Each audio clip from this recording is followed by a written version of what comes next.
lo cual, bueno, mi nombre ya lo conocen, ya hemos hecho una práctica también la semana pasada. Entonces, bueno, comenzaremos. Entre los procesos que pueden afectar está la diabetes materna, ¿no? La diabetes materna, bueno, la cual puede ser no solamente la gestacional, sino también la que puede afectar incluso más la diabetes tipo 1 o tipo 2, ya que en un control inadecuado de la glucosa que se da, si es que este control está en las primeras semanas, este inadecuado control glicémico puede traer consecuencias en el feto, incluso en el embrión, ¿no? En las primeras, si es que se da en las primeras semanas, puede traer incluso consecuencias graves, ¿no? En el bebé, ¿no?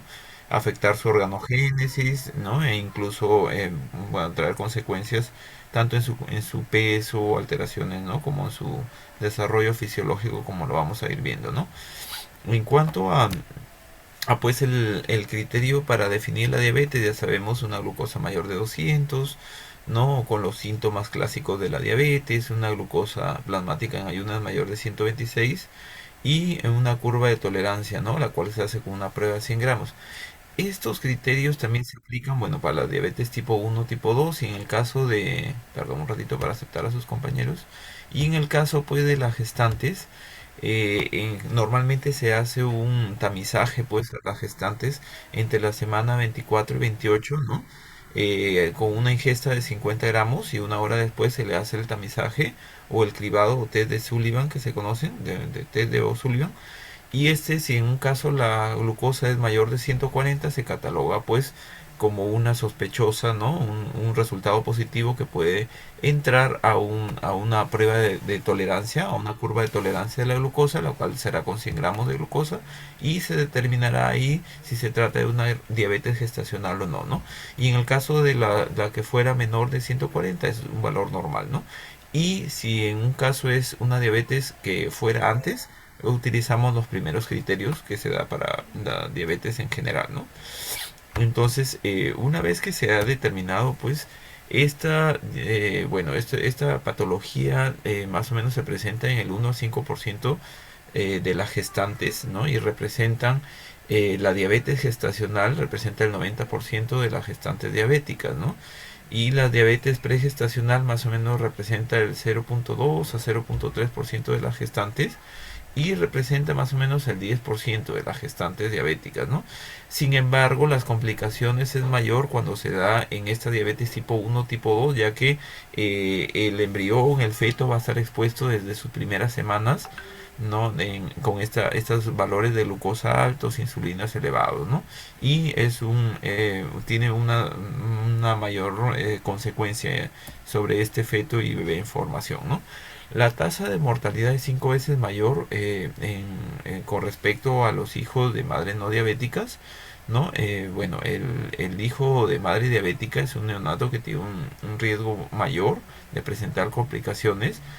eh, y puede presentarse en ellos lo que es un aumento del peso, ¿no? Que es lo más frecuente, pero si se asocia a la placenta con vasculopatías, ahí puede presentarse un retardo del crecimiento intrauterino, ¿no? Además de esto se pueden presentar otras complicaciones, ¿no? Que están muy frecuentemente asociadas, como son la polidramnios, pilonefritis, preeclampsia, parto pretérmino, entre otras, ¿no?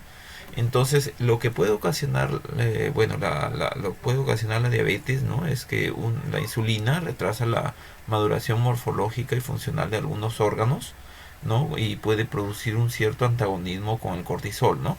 Este hiperinsulinismo, como consecuencia, pues, de fetal, ¿no? Como consecuencia del hiperinsulinismo de la madre, inhibe la producción de surfactante y retrasa la maduración de los pulmoncitos, ¿no? Por ende, y vamos a ver una mayor frecuencia de membrana hialina en los hijos de madres diabéticas, ¿no? Entonces, por ahí es un bebé que no va a estar en las mismas condiciones con respecto a un bebé de hijo de madre no diabética, ¿no? Entonces, por ahí altera su función y producción de surfactante, ¿no?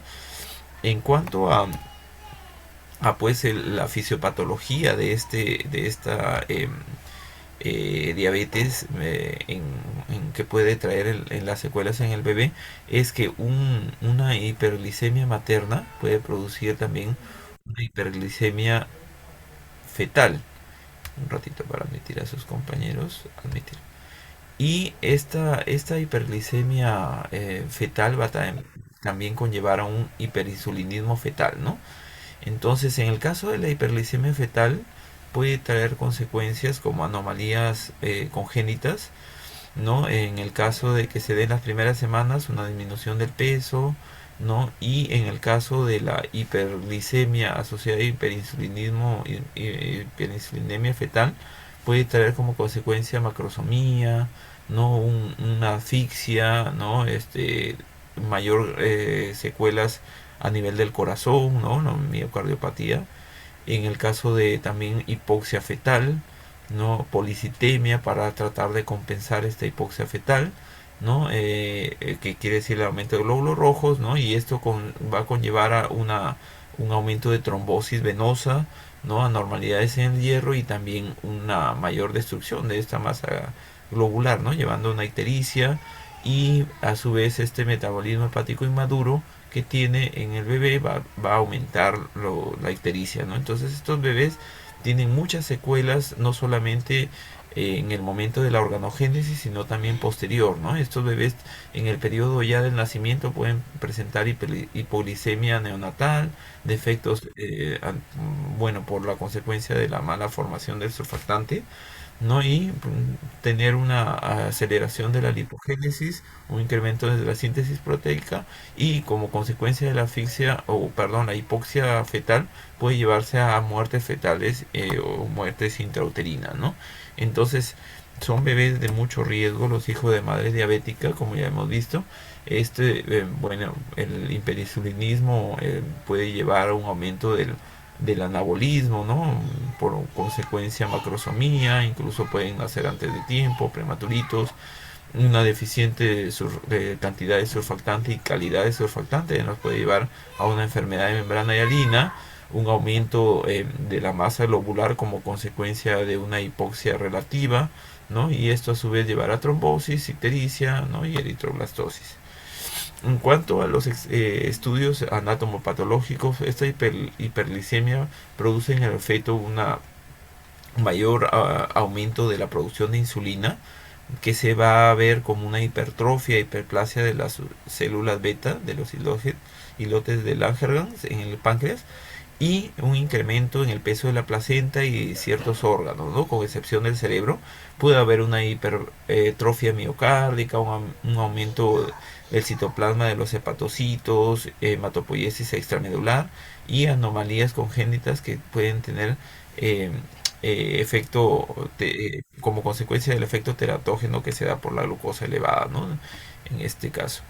Eh, en cuanto a en cuanto a las manifestaciones clínicas que da la hiperglicemia o la diabetes en este caso, en el bebé puede producir, pues, si en un caso, la mayoría es más frecuente la macrosomía, ¿no? Bebés grandes, obesos, incluso que nacen antes de tiempo, siendo prematuros por el tamaño, ¿no? Son bebés que incluso prematuros pesan más de 4 kilos, ¿no? Y si esto se da cuando la glucosa no está muy bien controlada. Y si en un caso se presenta una vasculopatía asociada, pues más bien el bebé va a presentar un retardo del crecimiento intrauterino, ¿no? Bueno, además del aumento de la grasa corporal y la visceromegalia, el bebé va a presentar caras hinchadas, pletóricas por la misma poliglobulia que tiene, ¿no? Y en el caso de lo contrario, sí está asociada la diabetes con vasculopatía, ¿no? En cuanto a las manifestaciones clínicas, ya en el periodo postnatal se pueden presentar hipoglicemias entre el 25 al 50%, ¿no? Y generalmente se presenta con una clínica de tremores, ¿no? El bebé está como temblando, hiperexcitables y posteriormente pueden presentarse hipotonía, letargia y debilidad a la succión. En el caso de la hipocalcemia también es otro trastorno también muy asociado a los hijos de madre diabética que se presentan con síntomas muy similares, ¿no? A la hipoglucemia y se detecta más o menos en el 20 al 40% de los casos Y en el caso de la hipomagnesemia también es otro cuadro que está asociado a los hijos de madre diabética, pero que es más un diagnóstico de descarte, ¿no? Cuando se ha evaluado los dos primeros y no se ha encontrado, y a su vez tiene una clínica muy similar, ¿no? Los bebés que pueden presentar hiperexcitables, tremorosos, ¿no? En cuanto a otras manifestaciones, puede presentarse asfixia, también cuadros de hiperbilirrubinemia, ¿no? Además de policitemia, trombosis de la vena renal, como ya lo hemos visto, por este aumento de la masa globular, la taquimia, ¿no? Que se puede dar por hipoglicemia, se puede dar por hipotermia, por insuficiencia cardíaca, por taquimia transitoria o por distrés respiratorio producto de una déficit o una mala calidad del sustancia surfactante, ¿no? En este caso, va a producir lo que es enfermedad de membrana hialina, ¿no? Por lo cual estos bebés van a presentar un distrés respiratorio a consecuencia de eso. También cardiomegalias es frecuente no evidenciar en el 30% de los casos, miocardiopatía hipertrófica e insuficiencia cardíaca en el 5 a 10% de los casos. También traumatismos en el momento del parto, como la gran mayoría puede darse asociado a macrosomía, pues son bebés que por vía vaginal muchas veces tienen mucha dificultad para el nacimiento y pueden incluso presentarse lesiones, ¿no? Incluso está indicado en el caso de macrosómicos las fracturas, ¿no? A nivel de la clavícula como un procedimiento para que el bebé pueda extraerse, o en el caso de manera espontánea, ¿no? Por el mismo producto del traumatismo obstétrico que se da. En caso del desarrollo neurológico los centros de osificación que son inmaduros también en el caso de estos bebés, ¿no? En cuanto a las anomalías congénitas que se pueden presentar si es que este control inadecuado se da desde las primeras semanas, ¿no? Desde la organogénesis de las primeras 8 semanas, que más está asociado a diabetes tipo 1, tipo 2. Y en estos casos los más frecuentes son las malformaciones cardíacas, como son CIB, CIA, transposición de grandes vasos, tronco arterioso, atresia tricuspidia, coartación de la aorta, otros defectos, ¿no? Que se dan como la agenesia lumbosacra, defectos del tubo neural, como lo vemos en la imagen, ¿no? Un bebé con anencefalia, ¿no? Hidronefrosis, agenesia y displasia renales, atresia duodenal y anorrectal, situs inversos, uréter doble, ¿no? Entre las más frecuentes. Pero tenemos un listado pues de todos los órganos que puede afectar, pues, o todos los sistemas. Tenemos el sistema nervioso, efecto del tubo neural, a nivel cardiovascular, ¿no? Las malformaciones que ya las hemos visto, gastrointestinal, estenosis, atresias, en el caso urogenital, agenesia renal, duplicación de uréter, entre otros, ¿no? A nivel musculoesquelético tenemos craniosinostosis, anomalías costovertebrales y otras como son la microftalmia, coloboma, entre otros, ¿no? A nivel ocular. En cuanto a las repercusiones que tienen estos hijos de madre diabética, tenemos pues a nivel fetal, ¿no? La presencia de malformación, si es que este control inadecuado de la glucosa se da en las primeras semanas, ¿no? Puede dar malformaciones a nivel del sistema nervioso central o corazón, entre las demás que ya hemos visto, ¿no? Puede verse también la presencia de macrosomías, ¿no? Cuando hay un control inadecuado, o de nutrición intraútero, o sea, pues con RCIU, en el caso pues de que esté asociado una vasculopatía, ¿no? O presentarse óbitos, ¿no? Como consecuencia de esta hipoxia fetal relativa, ¿no? En el momento del parto pues se dan consecuencias o repercusiones en el feto y el recién nacido, como son el trauma obstétrico, la prematurez, la asfixia, ¿no? Y en el caso, en el momento ya del nacimiento, pues los trastornos metabólicos como son la hipoglicemia, hipocalcemia, hipomagnesemia, distrés respiratorio, ¿no? Producto de la membrana hialina, cardiopatías, ¿no? Entre otros, ¿no? Problemas hematológicos como son la policitemia, hiperbilirrubinemia, trombosis de la vena renal, y a largo plazo pues se pueden dar ya fuera del periodo neonatal lo que es más frecuencia de diabetes, obesidad, mala tolerancia a la glucosa o déficit neurológico, ¿no? En cuanto al manejo, en el periodo prenatal tenemos pues la evaluación morfológica, ¿no? Con una ecografía obstétrica para evaluar tamaño y malformaciones, el control de la mamá, ¿no? Un perfil biofísico adecuado y la hemoglobina glicosilada y sus controles de glucosa en el caso de la madre, ¿no? A nivel de, ya en el momento del nacimiento, un examen físico completo que permita evaluar o detectar alguna malformación a tiempo, ¿no? En el caso de los datos antropométricos para ver si estos bebés o son muy grandes para la edad gestacional o son macrosómicos o son pequeños, ¿no? Evaluar también al nacimiento algún signo de dificultad respiratoria, como ya hemos visto, por una mala calidad del surfactante u otras patologías como son los problemas cardíacos que también nos pueden llevar a una dificultad respiratoria, ¿no? Y ya en el periodo postnatal pues es necesario evaluar la glucosa sérica, el calcio, el magnesio, el hemograma para ver si hay policitemia, las bilirrubinas para ver si presentan ictericia y requieren de algún tipo de tratamiento como la fototerapia, ¿no? En cuanto a la conducta ante el hijo de madre diabética, pues está presente un reanimador en el momento del parto, ¿no? Porque vemos que estos bebés pueden presentar una asfixia, ¿no? Producto de una hipoxia intraútero, ¿no?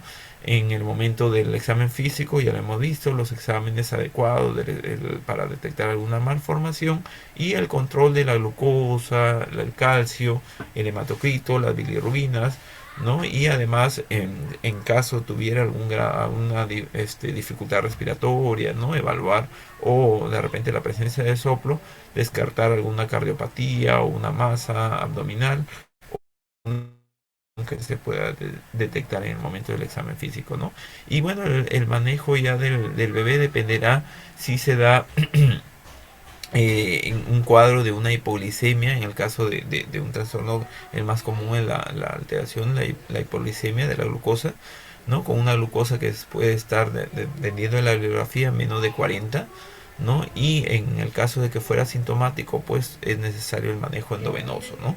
La hidratación endovenosa asegurando un VIG adecuado, y en el caso de ser asintomático nos da el chance a probar con un aporte oral y hacerle controles, ¿no? Si en un caso esos controles no se llegan a regularizar, pues instalar la vía endovenosa para asegurar un control adecuado de la glucosa, ¿no? Un VIG, ¿no? Una velocidad de infusión adecuada de glucosa, ¿no? En cuanto a los trastornos hipertensivos del embarazo, tenemos pues que los trastornos hipertensivos son una causa muy frecuente de muerte, ¿no? Junto con las infecciones y las hemorragias. Y tienen también repercusión en el bebé, ¿no? Puede causar alteraciones en su morbilidad y en su mortalidad, ¿no? Es por eso que es muy riesgoso, ¿no? Una gestante que tiene también una presión elevada, ¿no? Es muy, y más aún si tiene criterios de severidad, es un bebé que tanto la mamá como el bebé tienen mucho riesgo, ¿no? De mortalidad, ¿no? En cuanto a las definiciones, pues tenemos la preeclampsia, que es la hipertensión arterial inducida por el embarazo en una gestante que normalmente era normotensa, ¿no? Antes del embarazo. La eclampsia, que es ya la aparición de convulsiones tónico-clónicas generalizadas que no tienen que ver por un cuadro convulsivo o por epilepsia, ¿no? En una gestante. Y el síndrome de Hell, que ya es una complicación grave de estos problemas hipertensivos y que ya nos lleva a una alteración de las enzimas hepáticas, no producir hemólisis, una disminución de las plaquetas y bueno, asociado a una mortalidad materna, ¿no? En cuanto a los estudios, pues más o menos se ha planteado que estas patologías hipertensivas del embarazo están alrededor de un 7% de los embarazos actualmente, ¿no? Anteriormente los estudios eran menos, pero se ha visto en la incidencia está influenciada por la paridad, por la predisposición racial, la genética, factores ambientales, ¿no? Se ha encontrado también asociación entre la patología placentaria, ¿no? Y la morbilidad neonatal severa y muerte, ¿no? Que se da por producto de un peso anormal, una maduración vellosa acelerada y arteriopatía decidual, ¿no? Dentro de la fisiopatología de esos trastornos hipertensivos, pues esta preeclampsia o esta elevación de la presión en una gestante va a traer repercusión en la perfusión placentaria, ¿no? Reduciendo la misma y reduciendo el flujo sanguíneo útero placentario, lo cual va a llevar a una hipoxia fetoplacentaria y bueno, las consecuencias que se pueden dar al comienzo son un retardo del crecimiento intrauterino y posteriormente se puede dar una asfixia, ¿no? En el momento en el intraútero en el momento del nacimiento y asociación a otros cuadros como son la enterocolitis necrotizante, ¿no?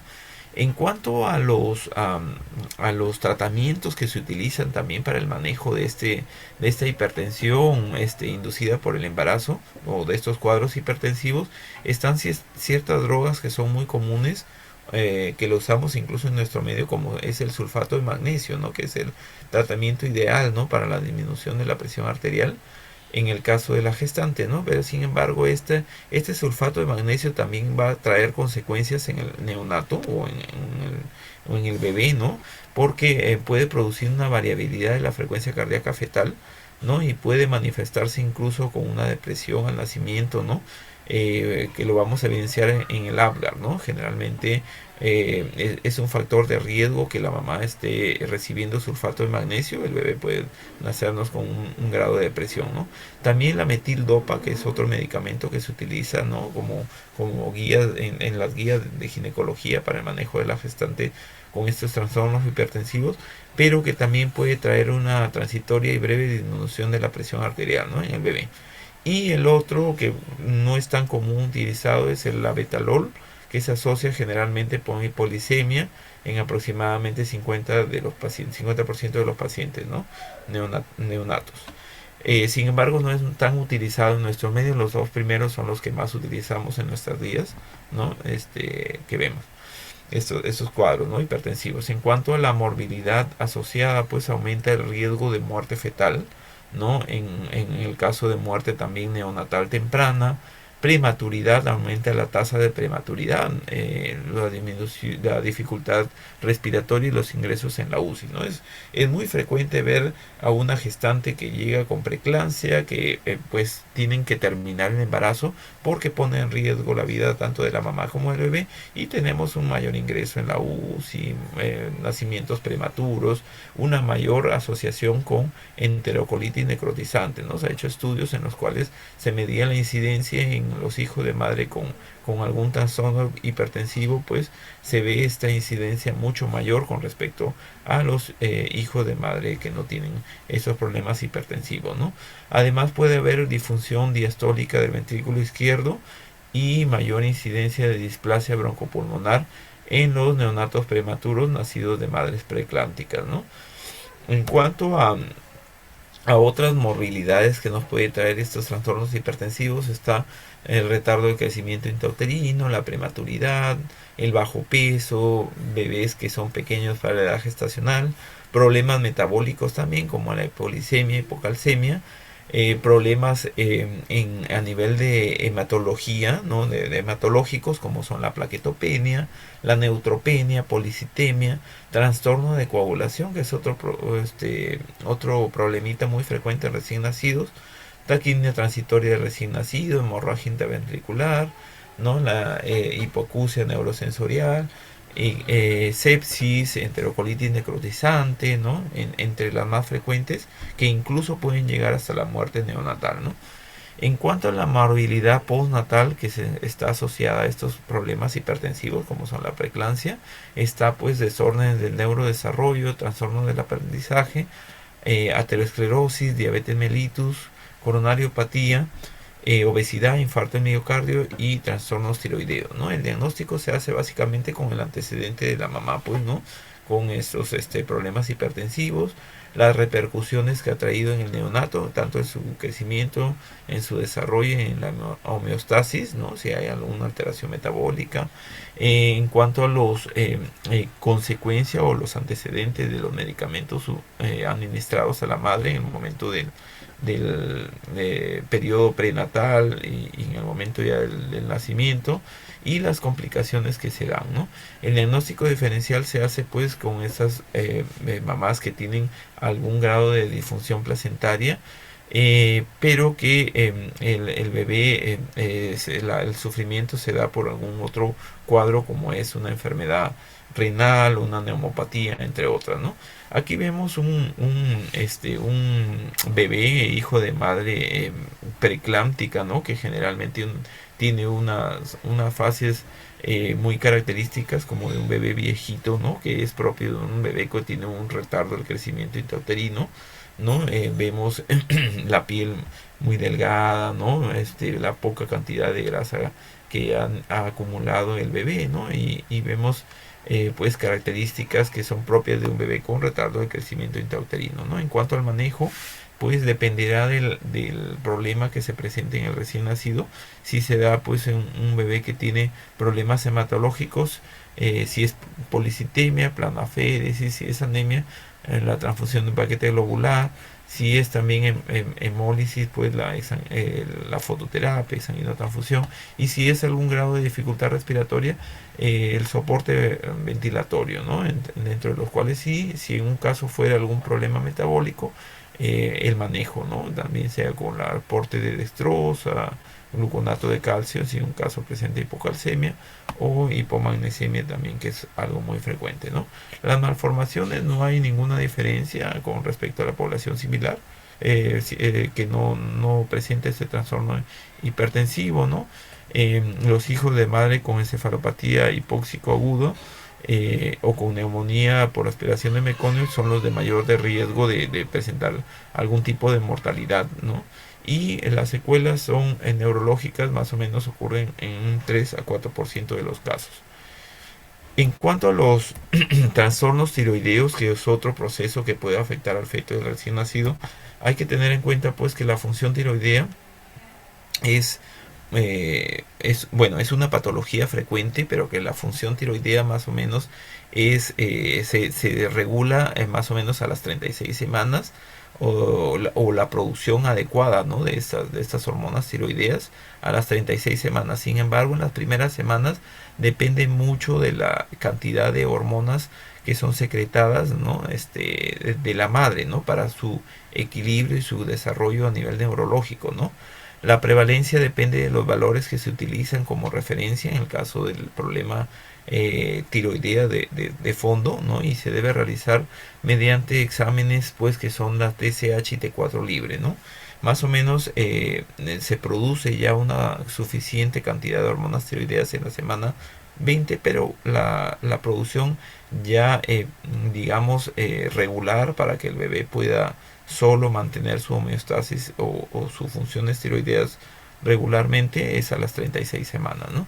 Entre los factores de riesgo para las madres o para los factores de riesgo para hipotiroidismo en las madres está la historia familiar de patología tiroidea, la historia personal de patología tiroidea, la edad materna mayor de 30 años, ¿no? Diabetes tipo 1, enfermedades autoinmunes, bocio al examen físico, entre otros, ¿no? Como lo vemos acá entre los factores de riesgo, ¿no? En cuanto a los trastornos tiroideos, pues para que se dé una función tiroidea fetal adecuada, tiene que haber una adecuada evolución de la embriogénesis, una adecuada diferenciación y maduración de la glándula tiroidea y un adecuado eje hipotálamo hipoficiario, ¿no? Estos van a producir que la función tiroidea fetal sea adecuada, ¿no? Y con ello un adecuado desarrollo neurológico, ¿no? A lo largo de la gestación, la tiroxina es transferida de la madre, ¿no? En las primeras semanas, ¿no? Pero esta va a encargarse de proteger su formación del cerebro, ¿no? En el inicio del embarazo está presente en los fluidos embrionarios y posteriormente ya se empiezan a producir, ¿no? A secretar estas hormonas, pero recién el bebé va a tener un control más o menos de estas hormonas tiroideas a partir de la semana 36. Entre los cambios que se dan propios de las hormonas tiroideas en el embarazo está pues el aumento existen ciertos factores, ¿no? Que van a producir esto, el aumento de la proteína transportadora de las hormonas tiroideas, el estímulo por beta HCG y el aumento del metabolismo hormonal del yodo, ¿no? Que estos tres van a producir alteraciones en cuanto a la función tiroidea. Además, en el caso del estrógeno, pues lo que va a hacer eh, propio del embarazo, ¿no? Lo que va a hacer es a elevar los niveles plasmáticos de la proteína transportadora de hormonas tiroideas y en un primer momento va a producir una disminución de las hormonas tiroideas y posteriormente va a producirse el aumento de la tiroxina y finalmente va a producirse incremento de la T4 y T3 totales, ¿no? En el caso de la beta HCG lo que va a producir es interferencia en la función tiroidea que van a hacer porque tiene una capacidad de unirse a los receptores de TSH, ¿no? Son glicoproteína muy similar y va a conllevar a una disminución de la TSH, ¿no? En cuanto a la patología más frecuente que puede producir es el hipotiroidismo, esta alteración de la función tiroidea que se da más o menos en el 0.3 al 2.5 de las gestantes, ¿no? Por ciento de las gestantes, es generalmente, bueno, se puede diferenciar en un cuadro clínico y subclínico. En el caso del clínico es con una TSH elevada y una T4 baja, y el subclínico con una TSH elevada y una T4 normal, ¿no? En este caso, la TSH tiene que ser menor de 10, ¿no? En cuanto la patología que puede producir esta, esta, este hipotiroidismo, generalmente la más frecuente es la tiroiditis crónica de Hashimoto, ¿no? Que es autoinmune y que puede producirse los anticuerpos anti-TPO, ¿no? Y esta lo que va a causar más o menos es el 0.3 al 0.7% de las embarazadas, y lo que va a causar en el feto es aborto, bueno, la presencia de las gestantes con parto prematuro, hipertensión arterial, muerte fetal o un bajo peso al nacimiento, ¿no? Esto en el caso de que fuera un hipotiroidismo subclínico, que se da más o menos en un 2 a un 2.5% de las embarazadas. Va a conllevar a un aborto y un parto prematuro generalmente, ¿no? El decidir si se da tratamiento o no dependerá pues si tiene la presencia de los anticuerpos anti-TPO, ¿no? Como lo vamos a ver en un cuadrito más adelante. Y esto generalmente también es una patología causada por la tiroiditis de Hashimoto en cuanto a la frecuencia, ¿no? La patología más frecuente causal de estos hipotiroidismos, tanto clínico como subclínico. En cuanto pues a las embarazadas, pues si en un caso el valor de la TSH es hasta 2.5, no hay necesidad de dar tratamiento, y si en un caso está entre 2.5 y 10, dependerá si tiene anticuerpo anti-TPO positivo o negativo, y de acuerdo a eso se decidirá si tratar o no tratar, ¿no? Y en el caso de una TSH mayor de 10, sí es necesario el tratamiento, ¿no? Para preservar la función tiroidea y evitar las consecuencias en el bebé, ¿no? En el caso del hipertiroidismo, que es otra patología con menos frecuencia, pero que también altera la función tiroidea tanto en la madre como en el bebé, bueno, se va a dar más o menos del 0.1 al 1% de las gestantes, y más o menos el porcentaje clínico es 0.4% y subclínico es 0.6%. De ellas, bueno, la patología más frecuente es la enfermedad de Graves en el 85% de los casos, y en el caso del manejo bueno, en las consecuencias que puede darse es en el bebé, pues puede traer una serie de problemas como alteraciones hidroelectrolíticas, alteraciones clínicas en el bebé, ¿no? Como vamos a ver exoftalmos, y estas consecuencias que puede traer en el bebé se van a presentar incluso hasta las primeras semanas, ¿no? En cuanto a este diagnóstico de hipertiroidismo, debe sospecharse en las gestantes, pues, que tienen una ganancia inadecuada de peso, ¿no? O más bien están perdiendo peso, ¿no? Y además que tiene algún signo de bocio o signos oculares, ¿no? De un hipertiroidismo, ¿no? En cuanto al tratamiento, pues se puede dar el tratamiento con propiltiouracilo o la administración de metimazol, ¿no? Y estos generalmente se detectan también en la leche materna, ¿no? Por lo cual pueden también transferirse al neonato, ¿no? En cuanto a los hijos de madre hipertiroidea, pues en los bebés se puede dar una manifestación que puede estar desde el nacimiento o los primeros días de vida y que puede prolongarse hasta las 4 a 6 semanas, ¿no? Entre las manifestaciones clínicas que puede tener el bebé tenemos pues la presencia de taquicardia, prematuridad, hipertensión, vómitos, diarrea, ¿no? Que son los que más pueden conllevar a problemas en el neonato, ¿no? También pueden tener una pobre ganancia ponderal, rubor, ictericia, irritabilidad, temblor, ¿no? Entre otros. Y el característico aumento del tamaño ocular, ¿no? En cuanto al manejo, dependerá de qué alteración se dé en el recién nacido, ¿no? Y entre las medidas generales está los antipiréticos, la reposición hidroelectrolítica de glucosa, ¿no? El tratar de utilizar medicamentos que bloqueen las hormonas tiroideas, como son el Lugol, ¿no? Inhibir la síntesis de hormonas tiroideas como el metimazol y el propiltiouracilo, que también va a inhibir la conversión de T4 a T3, entre los principales, ¿no? Y en cuanto a otro problema que se da en el embarazo y que puede traer alguna consecuencia al bebé es el cáncer, ¿no? El cáncer de por sí no se ha visto un cáncer o este tipo de patología que pueda agredir o que pueda ocasionar efectos en el recién nacido, con excepción de algunos casos de melanomas.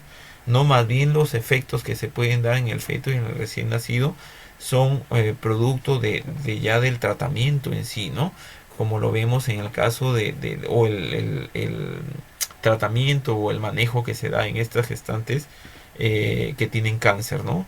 En el caso de la radioterapia, ¿no? Generalmente no se usa en el primer trimestre, puede traer consecuencias en el feto, como son la anencefalia, la microcefalia, ¿no? La espina bífida, alteraciones oculares, retraso mental, y si se da posterior a las primeras semanas, ¿no? Más o menos en el último trimestre, puede también traer consecuencias como son el RCIU, retraso mental, alteraciones esqueléticas, ¿no? Y en el caso de la quimioterapia, lo que puede hacer es traer problemas en el caso de los recién nacidos con el metabolismo de los folatos, ¿no? Ya que existen algunos medicamentos como son el metotrexato que pueden alterar este metabolismo, ¿no?